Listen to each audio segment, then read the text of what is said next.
সবাইকে স্বাগত দীপ্ত সংবাদের সাথে রয়েছে দোলা ডলরেস। শুরুতেই জানাবো সংবাদ শিরোনাম। বিমানবন্দরের আগুন ২৭ ঘন্টা পর নিয়ন্ত্রণে, নন শিডিউল ফ্লাইটের ভ্যাট ট্যাক্স মওকুফের সিদ্ধান্ত। কার্গো ভিলেজের আগুনকে অস্বাভাবিক মনে করছে বিজিএমইএ, $100 কোটি ক্ষতির আশঙ্কা। দাবি আদায়ে কাল শহীদ মিনারে সমাবেশের ডাক, এমপিওভুক্ত শিক্ষক কর্মচারীদের চলবে অনশন। গণভোট ও পিআর পদ্ধতি নিয়ে জামায়াতের নতুন কর্মসূচি রাজনৈতিক প্রতারণা, বলছে এনসিপি।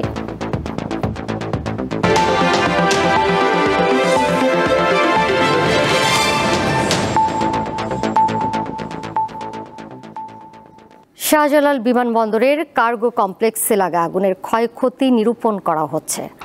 আগুনের কারণে 21টি ফ্লাইট পরিবর্তন করা হয়। আগামী 3 দিন যেসব নন শিডিউল ফ্লাইট আসবে সেগুলোর ভ্যাট ট্যাক্স মওকুফ করা হবে বলে জানিয়েছেন বাণিজ্য উপদেষ্টা। আগুন নির্বাপন কাজে বিলম্বের অভিযোগ খতিয়ে দেখা হচ্ছে বলেও জানান তিনি। রবিবার সকাল থেকে সিএনডিএফ এজেন্ট ও আমদানিকারকেরা জড়ো হন পুড়ে যাওয়া কার্গো কমপ্লেক্স এলাকায়। অগ্নিকাণ্ডকে পরিকল্পিত অভিযোগ করে দায়ীদের শাস্তি ও বিকল্প গুদাম চালুর দাবি জানান ভুক্তভোগীরা। হাজার হাজার কোটি টাকার মাল এখানে আসে, চায়না থেকে আসে, হংকং থেকে আসে, দুবাই থেকে আসে, সবাই আমরা নিঃসঙ্গে, আমার কিছু বলার না। প্রায় 100 কোটি টাকার মতন ক্ষতি আমাদের কাছাকাছি হবে। আমরা অ্যাসেস করতেছি, এখনো অ্যাসেসমেন্ট হয় নাই আমাদের।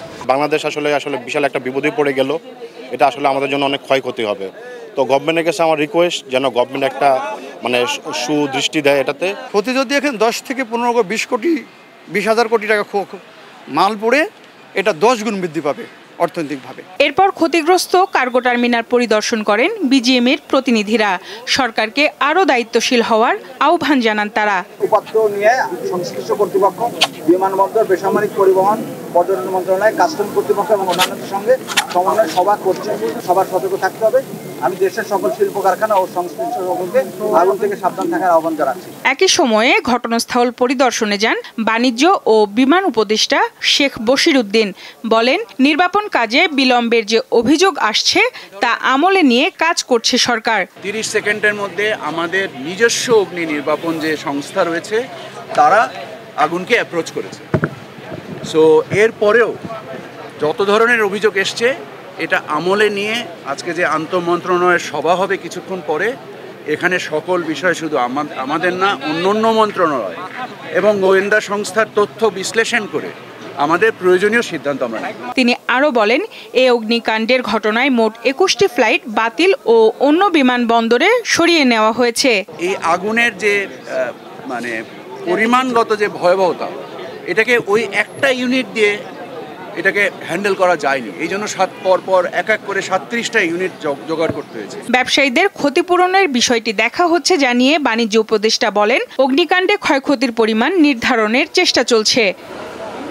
সঞ্জিদা প্লাবনী, দীপ্ত সংবাদ, ঢাকা। এদিকে ফায়ার সার্ভিসের অপারেশন ও মেইনটেনেন্স শাখার পরিচালক মোহাম্মদ তাজুল ইসলাম চৌধুরী জানিয়েছেন, শাহজালাল আন্তর্জাতিক বিমানবন্দরের কার্গো ভিলেজে লাগা আগুন 27 ঘন্টায় সম্পূর্ণ নির্বাপন করা হয়েছে। রবিবার বিকেলে ফায়ার সার্ভিসের কার্যক্রমের সমাপনী ব্রিফিংয়ে তিনি আরও বলেন, 37টা ইউনিট অক্লান্ত পরিশ্রম করে শনিবার রাত 9:18 আগুন নিয়ন্ত্রণে আনে, তবে পুরোপুরি নির্বাপন হয়েছে রবিবার বিকেলে।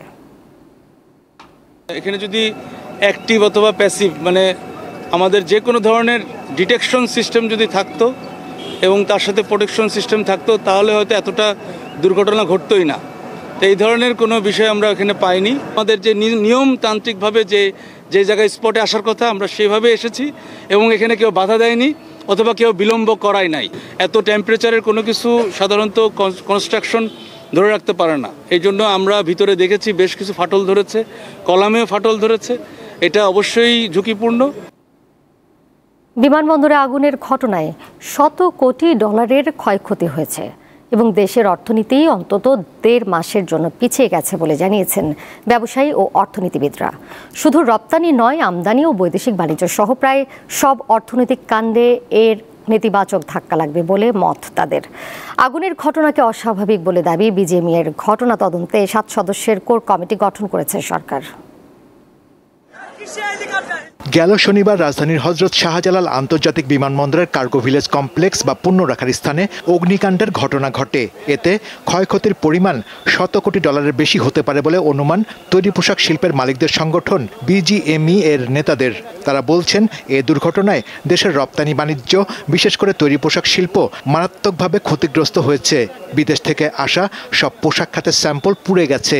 রপ্তানি পণ্যই নয়, পাশাপাশি আমদানি করা অনেক পণ্য পুড়ে ছাই হয়ে গেছে। এই অগ্নিকাণ্ডে দেশের তৈরি পোশাক শিল্পের কার্যক্রম 1.5 মাসের মতো পিছিয়ে গেছে বলে দাবি পোশাক মালিকদের। এই ঘটনাকে অস্বাভাবিক বলছেন তারা। যেটা পুড়ে গেছে সেটা তো লস, প্লাস আমাদের যে ব্যবসায়িক ক্ষতি সেটা চিন্তা করতে গেলে $1 বিলিয়ন লস হবে, কারণ সবার ব্যবসা কিন্তু 1 মাসের জন্য পিছিয়ে গেল। স্যাম্পলগুলো যেটা আগুন লেগে গেল, এই স্যাম্পলগুলো কিন্তু আবার তৈরি করতে হবে, আবার আসতে হবে এই দেশে, আবার অ্যাপ্রুভাল হবে, তারপরে আবার যাবে বাইরের কাছে। সো আমরা 1 থেকে 1.5 মাস সবগুলো ফ্যাক্টরি পিছিয়ে গেল।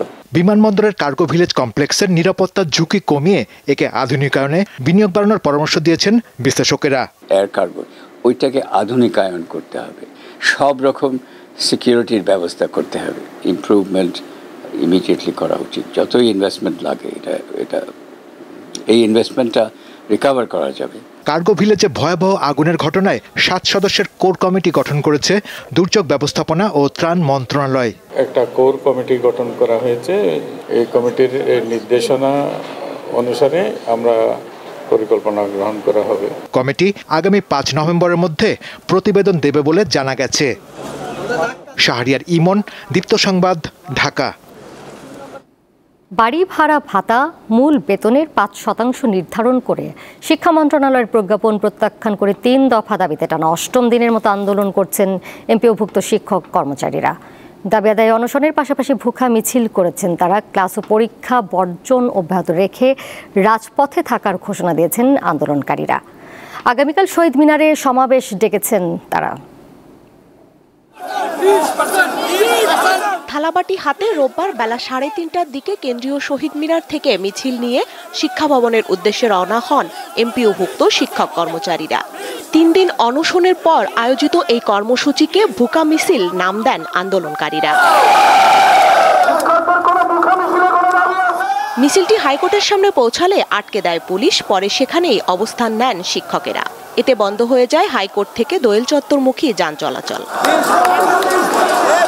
এর আগে এমপিওভুক্ত শিক্ষকদের 5% বাড়ি ভাড়া নির্ধারণ করে অর্থ মন্ত্রণালয় প্রজ্ঞাপন জারি করলে তা প্রত্যাখ্যান করে শিক্ষকেরা। আমাদের মূল দাবি হলো 20% আমাদের হাউস রেন্ট, 1500 টাকা মেডিকেল। আমরা 20% না নিয়ে ঘরে ফিরবো না, তাতে আমাদের মৃত্যু হয়ে যায়, আমরা এখানে মরে যাব। এখন 10% বাদ দিয়ে সরকার বাহাদুর আমাদেরকে 5% দিচ্ছে, আমরা এই 5%কে প্রত্যাখ্যান করছি। আন্দোলনকারীরা জানান 20% বাড়ি ভাড়া, চিকিৎসা ভাতা, 1500 টাকা সহ 3 দফা দাবি যৌক্তিক। সরকারের প্রজ্ঞাপনকে প্রহসন হিসেবে উল্লেখ করে কর্মবিরতি ও অনশন চালিয়ে যাওয়ার ঘোষণা দেন তারা। প্রজ্ঞাপন যতক্ষণ না হাজির হবে, যতক্ষণ না জারি করা হবে, এমপিওভুক্ত শিক্ষকদের এই আন্দোলন চলবে। 3 দফা দাবিতে সারা দেশে এমপিওভুক্ত শিক্ষা প্রতিষ্ঠানে কর্মবিরতি চলছে, বন্ধ রয়েছে ক্লাস ও পরীক্ষা। স্বস্তিকা সিংহ, দীপ্ত সংবাদ, ঢাকা। বাড়ি ভাড়া মূল বেতনের 5% সর্বনিম্ন 2000 টাকা ঘোষণা করার পর আন্দোলনরত এমপিওভুক্ত শিক্ষক কর্মচারীরা ক্লাসে ফিরে যাবেন বলে আশা করছেন শিক্ষা উপদেষ্টা অধ্যাপক সিআর আবরার। রবিবার সচিবালয়ে সাংবাদিকদের তিনি আরও বলেন, শিক্ষা মন্ত্রণালয় সবসময় শিক্ষকদের স্বার্থ সমুন্নত রাখতে চেষ্টা করছে। আমরা মনে করি শিক্ষক সমাজের অনেক বেশি পাওয়া দরকার, কিন্তু বর্তমান সীমাবদ্ধতার কারণে যে সিদ্ধান্ত হয়েছে, অর্থ মন্ত্রণালয় তারা বরাদ্দ সেটা করেছেন, সেখানে আমাদের দিক থেকে আমরা চেষ্টা করেছি যথেষ্ট। আমি মনে করি এখন আন্দোলনরত শিক্ষক যারা রয়েছেন তারা এখন শ্রেণীকক্ষে ফিরে যাবেন এবং শিক্ষা কার্যক্রম স্কুলগুলোতে শুরু হবে। জুলাই জাতীয় সনদে স্বাক্ষর করেছে ডক্টর কামাল হোসেনের নেতৃত্বাধীন গণফোরাম। এতে স্বাক্ষরকারী দলের সংখ্যা বেড়ে হলো 25। এদিকে জুলাই সনদ বাস্তবায়নের আদেশ জারি ও নভেম্বরের মধ্যে গণভোট সহ 5 দফা দাবিতে 3 দিনের যুগপৎ কর্মসূচি ঘোষণা করেছে জামায়াতে ইসলামী ও ইসলামী আন্দোলন সহ সমমনা 8টি রাজনৈতিক দল। নেতারা বলছেন, গণভোট ও পিআর পদ্ধতিতে নির্বাচনের সাথে জুলাই সনদ স্বাক্ষরের কোনো সম্পর্ক নেই। গত 17 অক্টোবর শুক্রবার জুলাই জাতীয় সনদ অনুষ্ঠানে উপস্থিত ছিলেন গণফোরামের নেতৃবৃন্দ। তবে সেই সনদে স্বাক্ষর করেনি ডক্টর কামাল হোসেনের নেতৃত্বাধীন এই দলটি।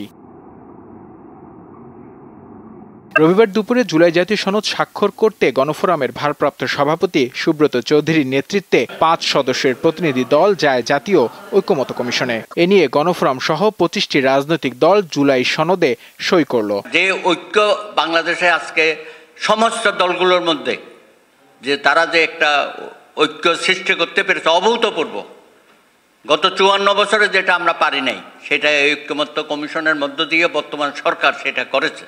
জাতীয় ঐকমত্য কমিশনের আশা বাকি দলগুলো জুলাই সনদে স্বাক্ষর করবে। আমরা সবসময় সকলের প্রতি আবেদন জানাচ্ছি যে যারা বাকি আছেন তারা যেন স্বাক্ষর করেন, কারণ এই দলিল কোনো কমিশনের একক দলিল নয়, এটা সকলের সম্মিলিত প্রচেষ্টার রাজনৈতিক অঙ্গীকারপত্র। এদিকে জুলাই জাতীয় সনদ বাস্তবায়ন আদেশ জারি এবং আগামী নভেম্বরের মধ্যে গণভোট সহ 5 দফা দাবিতে 3 দিনের কর্মসূচি ঘোষণা করেছে জামায়াতে ইসলামী ও ইসলামী আন্দোলন সহ 8টি সমমনা রাজনৈতিক দল। জুলাই জাতীয় সনদ বাস্তবায়নের আদেশ জারি, উক্ত আদেশের উপর আগামী নভেম্বর মাসের মধ্যে গণভোট আয়োজন করা। জামায়াত নেতারা বলছেন, গণভোট ও পিআর পদ্ধতিতে নির্বাচনের সাথে জুলাই সনদ স্বাক্ষরের কোনো সম্পর্ক নেই। জুলাই সনদে স্বাক্ষর করেছি, এটা জুলাই চার্টারের যে সমস্ত সংস্কারমূলক প্রস্তাবে আমরা সবাই একমত হয়েছি, স্বাক্ষরের মধ্য দিয়ে সেই সংস্কার প্রস্তাবের ব্যাপারে আমাদের একমত প্রকাশ করেছি। কিন্তু এখন কাজ বাকি হলো এগুলোকে একটা জুলাই সনদ বাস্তবায়ন আদেশ জারি করতে হবে, আর এটাকে আইনি ভিত্তিতে একটা গণভোট করতে হবে, তারপর জাতীয় নির্বাচন। 28 অক্টোবরের মধ্যে দাবি না মানলে বৃহত্তর আন্দোলনের হুঁশিয়ারি দেন সমমনা রাজনৈতিক দলগুলোর নেতারা। নির্বাচন সুষ্ঠু করার জন্যই আমাদের এই আন্দোলন। নূর আলম, দীপ্ত সংবাদ, ঢাকা। পিআর পদ্ধতি নিয়ে জামায়াতে ইসলামীর আন্দোলনকে একটি পরিকল্পিত রাজনৈতিক প্রতারণা বলে মন্তব্য করেছেন জাতীয় নাগরিক পার্টি এনসিপির আহ্বায়ক নাহিদ ইসলাম। রবিবার বিকেলে নিজের ভেরিফাইড ফেসবুকে দেওয়া এক পোস্টে তিনি এ মন্তব্য করেন। নাহিদ বলেন, ঐকমত্য কমিশনের সংস্কার প্রক্রিয়াকে লাইনচ্যুত করতে এবং জনগণের অভ্যুত্থানের পরিপ্রেক্ষিতে রাষ্ট্র ও সংবিধান পুনর্গঠন প্রশ্নে জাতীয় আলোচনাকে ভিন্ন খাতে সরিয়ে দিতেই ইচ্ছাকৃতভাবে এর নকশা করা হয়েছে। নাহিদ বলেন, ভোটের আনুপাতিক প্রতিনিধিত্বের উপর ভিত্তি করে উচ্চকক্ষ প্রতিষ্ঠার মূল সংস্কারের দাবিকে একটি সাংবিধানিক সুরক্ষা হিসেবে কল্পনা করা হয়েছিল, কিন্তু জামায়াত ও তার মিত্ররা এই এজেন্ডা ছিনতাই করে নিজেদের হীন স্বার্থ আদায়ের হাতিয়ার হিসেবে ব্যবহার করে।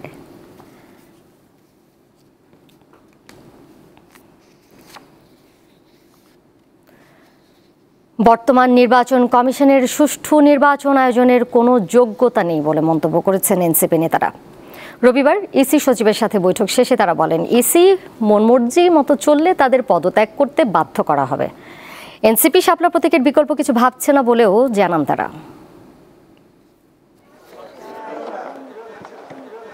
জাতীয় নাগরিক পার্টি এনসিপির জন্য শাপলার বিকল্প প্রতীক পছন্দ করার শেষ দিন ছিল রবিবার।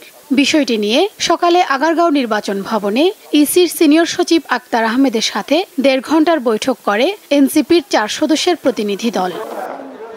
বৈঠক শেষে এনসিপি নেতারা অভিযোগ করেন, নির্বাচন কমিশন বর্বর মধ্যযুগীয় রাজা বাদশার মতো স্বেচ্ছাচারী আচরণ করছে। এই নির্বাচন কমিশন একটা অংশগ্রহণমূলক, একটা নিরপেক্ষ, একটা স্বচ্ছ, প্রতিনিধিত্বমূলক একটা নির্বাচন করার কোনো ধরনের কোনো যোগ্যতা নেই। এবং এই নির্বাচন কমিশন একটা ইতিমধ্যে আমরা বলেছি যে এটা স্পাইনলেস একটা নির্বাচন কমিশন। এই নির্বাচন কমিশনের রিমোট কন্ট্রোল এটা আগারগাঁওয়ে নাই, এটা অন্য কোনো জায়গা থেকে পরিচালিত হয়। বর্তমান বাংলাদেশ খুব ঝুঁকিপূর্ণ পরিস্থিতিতে আছে মন্তব্য করে এনসিপি নেতারা বলেন, সরকার জাতীয় নিরাপত্তা নিশ্চিত করতে না পারলে ফেব্রুয়ারিতে সুষ্ঠু নির্বাচন কিভাবে করবে? রাষ্ট্রের যখন কোনো সেক্টরে নিরাপত্তা নাই, তাহলে আপনি কোন ভিত্তিতে একটি ইলেকশনের মধ্যে যাচ্ছেন সেই বিষয়ে আমরা এই বিষয়ে সরকারের কাছে আহ্বান জানাচ্ছি যে দেশবাসীর একটি ক্রেডিবল ইলেকশন দিতে সকালে উঠে যা মনে আসে সেই অনুযায়ী নির্বাচন কমিশন চলাবে, এটা আর বাংলাদেশে চলতে দেওয়া যাবে না। আমরা তাদের কাছে সতর্ক করে দিয়েছি, যদি তারা এটা করে, এই বিষয়গুলো সমাধান না করে, এই ইলেকশন কমিশনের সকলেই পদত্যাগ করাতে আমরা বাধ্য হব। শাপলা প্রতীক না দেওয়ার পেছনে কোনো আইনগত ব্যাখ্যা ইসি দিতে পারেনি জানিয়ে এনসিপি নেতারা বলেন, শাপলা প্রতীক পাওয়ার ব্যাপারে এখনও আশাবাদী তারা। এই মার্কার জন্য আমরা আমাদের জায়গায় দৃঢ় রয়েছি এবং আমাদের রাজনৈতিক কর্মকাণ্ডের মধ্য দিয়েই এই শাপলাকে আমরা অবশ্যই অর্জন করব। এছাড়া কোনো বিকল্প নেই। চিফ ইলেকশন কমিশনার যে কয়েকদিন আগে বলেছিল যে তারা বাড়াতেও পারে প্রতীক অথবা কমাতেও পারে, তো আমরা তাদেরকে আজকে যে চিঠি সেটাতে বলে এসেছি শাপলাকে দ্রুত অ্যানলিস্ট করে শাপলা প্রতীকটা জনগণের প্রতীকটা জনগণকে বুঝিয়ে দেওয়ার জন্য। এনসিপি নেতাদের অভিযোগ, শাপলাকে কেন ইসি প্রতীকের তালিকাভুক্তি করবে না সেটার স্পষ্ট কোনো নীতিমালা নেই। এছাড়া কোন নীতিমালার ভিত্তিতে রাজনৈতিক দলগুলোকে প্রতীক দেওয়া হয় সেটারও স্পষ্ট নীতিমালা নেই। তারা বিদেশে ঘুরে বেড়াচ্ছে। শিউলি শবনম, দীপ্ত সংবাদ, ঢাকা। রাজধানীর পুরান ঢাকার আরমানিটোলার একটি বাসার সিঁড়ি থেকে জগন্নাথ বিশ্ববিদ্যালয় শাখা ছাত্রদলের আহ্বায়ক কমিটির সদস্য জোবায়েদ হোসেনের রক্তাক্ত মরদেহ উদ্ধার করা হয়েছে। তিনি জগন্নাথ বিশ্ববিদ্যালয়ের 15তম ব্যাচের শিক্ষার্থী ও কুমিল্লা জেলা কল্যাণ সমিতির সভাপতি। রবিবার রাতে বংশাল থানার ওসি রফিকুল ইসলাম জানান, আরমানিটোলার পানির পাম্পগুলিতে টিউশনির বাসায় জোবায়েদের মরদেহ পাওয়া যায়। ছুরিকাঘাতে তিনি নিহত হন। মৃত্যুর কারণ নিশ্চিত হতে তদন্ত চলছে বলে জানান পুলিশ কর্মকর্তা। এই হত্যার প্রতিবাদে রাতে ঢাকা বিশ্ববিদ্যালয়ের রাজু ভাস্কর্যের সামনে বিক্ষোভ সমাবেশ ও মিছিল করেছে ছাত্রদলের নেতাকর্মীরা।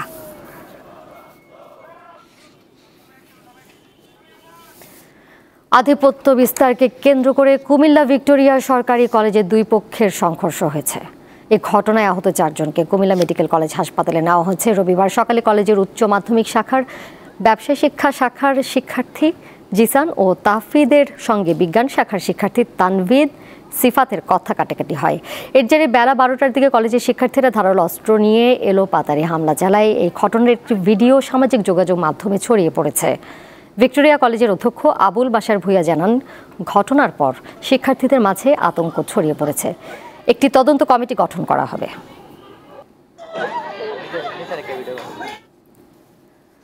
নোয়াখালী সদর উপজেলায় বিএনপি জামায়াতের সংঘর্ষে উভয় পক্ষের অন্তত 40 জন আহত হয়েছে। রবিবার বিকেলে উপজেলার নেওয়াজপুর ইউনিয়নের কাশেম বাজারে এই ঘটনা ঘটে।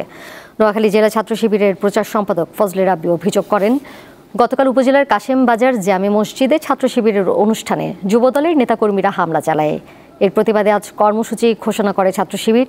এ সময় আসরের নামাজের পর বিএনপি নেতাকর্মী ছাত্র শিবিরের ওপর হামলা চালায়। এদিকে স্থানীয় বিএনপির নেতারা দাবি করেন, শিবিরের নেতাকর্মীরা বিএনপির নেতাকর্মীদের ওপর হামলা চালায়। খবর পেয়ে পুলিশ ঘটনাস্থলে গিয়ে পরিস্থিতি নিয়ন্ত্রণে আনে।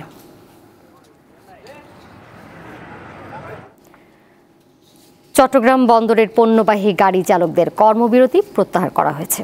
রবিবার দুপুরে বন্দর কর্তৃপক্ষের চেয়ারম্যানের সাথে পরিবহন মালিক শ্রমিকদের বৈঠক শেষে এই সিদ্ধান্ত জানানো হয়। চট্টগ্রাম বন্দরের বিভিন্ন সেবা খাতে মাশুল বাড়িয়েছে বন্দর কর্তৃপক্ষ।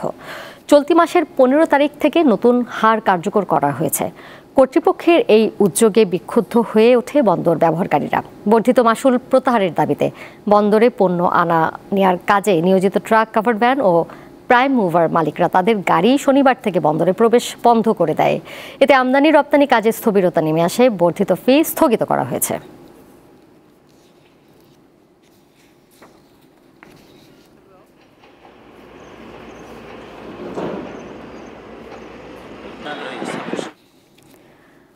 হারানো স্বজনদের স্মৃতির উদ্দেশ্যে দেশের বিভিন্ন শ্মশানে পালিত হয়েছে দীপাবলি উৎসব।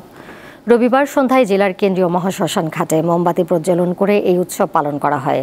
এ সময় শ্মশানের সামনে বাহারি খাবারের পসরা সাজিয়ে প্রার্থনা করেন স্বজনরা।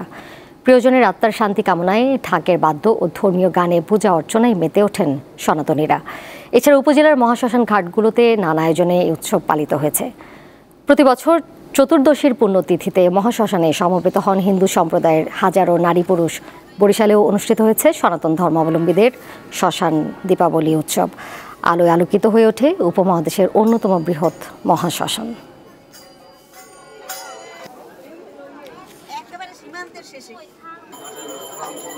দেশের বাইরের খবর।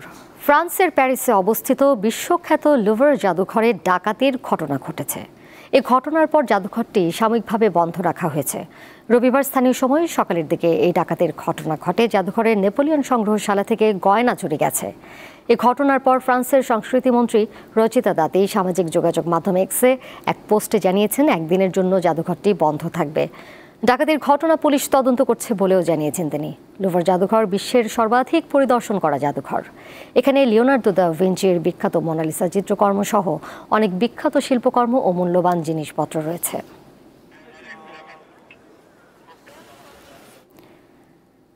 গাজায় যুদ্ধবিরতি ঘোষণার পর তা লঙ্ঘন করেই চলেছে ইসরায়েল। ফিলিস্তিনের অবরুদ্ধ গাজা উপত্যকার দক্ষিণাঞ্চলে ব্যাপক আকারে বিমান হামলা চালাচ্ছে ইসরায়েলি সামরিক বাহিনী। এমনকি গাজায় ত্রাণ সরবরাহ স্থগিত রাখার ঘোষণা দিয়েছে দখলদার দেশটি। রবিবার ইসরায়েলি সেনাবাহিনী জানিয়েছে তারা গাজার দক্ষিণাঞ্চলে রাফা শহরের কয়েক ডজন লক্ষ্যবস্তুতে ব্যাপক ও বিস্তৃত বিমান হামলা পরিকল্পনা করেছে। ইসরায়েলি এক সামরিক কর্মকর্তা হামাসের বিরুদ্ধে যুদ্ধবিরতি চুক্তি লঙ্ঘন ও ইসরায়েলি বাহিনীর ওপর হামলার অভিযোগ করেছেন। তবে ইসরায়েলের দাবি মিথ্যা এবং ভিত্তিহীন বলে জানিয়েছে Hamas.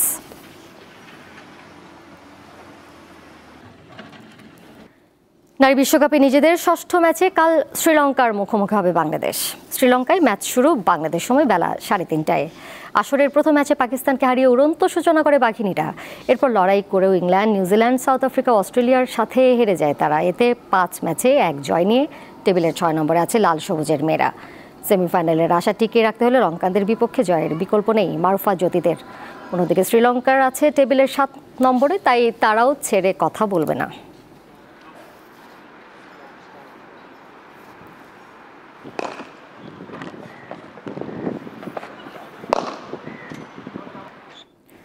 Cricketers welfare association of বাংলাদেশের কার্যনির্বাহী কমিটি কোয়াপ থেকে পদত্যাগ করেছেন বাংলাদেশের সাবেক অধিনায়ক খালেদ মাসুদ পাইলট। রবিবার কোয়াবের সভাপতি বরাবর পদত্যাগপত্র জমা দেন তিনি। সম্প্রতি বাংলাদেশ ক্রিকেট বোর্ডের পরিচালক পদে নির্বাচিত হয়ে স্বচ্ছতা ও অখণ্ডতা বজায় রাখতে এমন সিদ্ধান্ত নিয়েছেন বলে জানান পাইলট। গত 6 সেপ্টেম্বর কোয়াবের নির্বাচনে বিনা প্রতিদ্বন্দ্বিতায় নির্বাহী সদস্য নির্বাচিত হয়েছিলেন সাবেক নাজমুল হোসেন শান্ত ও মেহেদী হাসান মিরাজের সঙ্গে তিনি দায়িত্ব পালন করছিলেন। গত 6 অক্টোবর বিসিবি নির্বাচনে সি ক্যাটাগরি থেকে পরিচালক পদে জয়ী হন তিনি।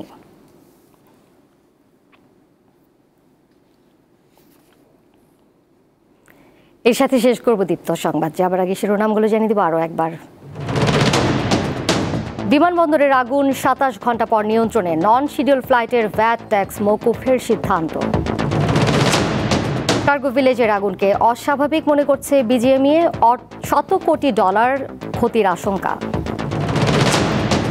দাবি আদায়ে কাল শহীদ মিনারে সমাবেশের ডাক এমপিওভুক্ত শিক্ষক কর্মচারীদের। চলবে অনশন। গণভোট ও পিআর পদ্ধতি নিয়ে জামায়াতের নতুন কর্মসূচি। রাজনৈতিক প্রতারণা বলছে এনসিপি।